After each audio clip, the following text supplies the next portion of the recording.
আজকে আমি 2022 সালের ডাব্লিউবিসিএস প্রিলিমস পরীক্ষার ইতিহাস থেকে দুটি প্রশ্ন নিয়ে আপনাদের সামনে আলোচনা করব। প্রশ্ন দুটি অত্যন্ত গুরুত্বপূর্ণ, আবার যে কোনো পরীক্ষায় এই প্রশ্নগুলো আসতে পারে। প্রশ্নগুলো কেন আলোচনা করছি? কারণ প্রশ্নগুলো অত্যন্ত ট্রিকি ছিল। প্রথম প্রশ্নটা দেখতে পাচ্ছেন, নিম্নলিখিতের মধ্যে কে বলেছিলেন যে ভারতে দাসত্ব ছিল না বা ভারতে দাস প্রথা ছিল না? তাহলে এদের মধ্যে কে বলেছিলেন যে ভারতে দাস প্রথা ছিল না? এর উত্তর হচ্ছে মেগাস্থিনিস। মেগাস্থিনিস তার ইন্ডিকা গ্রন্থে বলেছিলেন যে ভারতে কোনো দাস ব্যবস্থা নেই। মেগাস্থিনিস কার সময় ভারতে এসেছিলেন?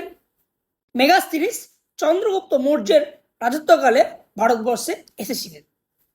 তাহলে প্রশ্নটি অত্যন্ত গুরুত্বপূর্ণ যে ভারতে দাসত্ব বা দাস প্রথা ছিল না, এটি কে বলেছিলেন? এর উত্তর কিন্তু মেগাস্থিনিস। এই কোশ্চেনটা আপনারা দেখছেন, এই কোশ্চেনটা অত্যন্ত গুরুত্বপূর্ণ এবং কোশ্চেনটা অত্যন্ত ট্রিকি।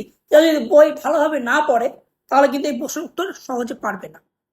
এই প্রশ্নটি হচ্ছে, নিম্নলিখিত কোন শিলালিপিতে আমরা সতী এর প্রাচীনতম উল্লেখ পাই? বা ইংলিশে কোশ্চেনটা এভাবে এসেছিল, in which inscription early evidence of Sati পাওয়া গেছিল?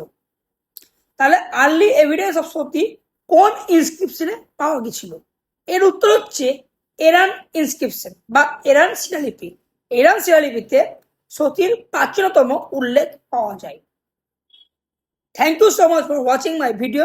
আর এরকম ট্রিকি কোশ্চেন আমার পেজে আলোচনা আমি করব অবশ্যই। তার জন্য আমার চ্যানেলটিকে অবশ্যই সাবস্ক্রাইব এবং আমার ফেসবুক পেজকে ফলো করুন। Thank you so much for watching.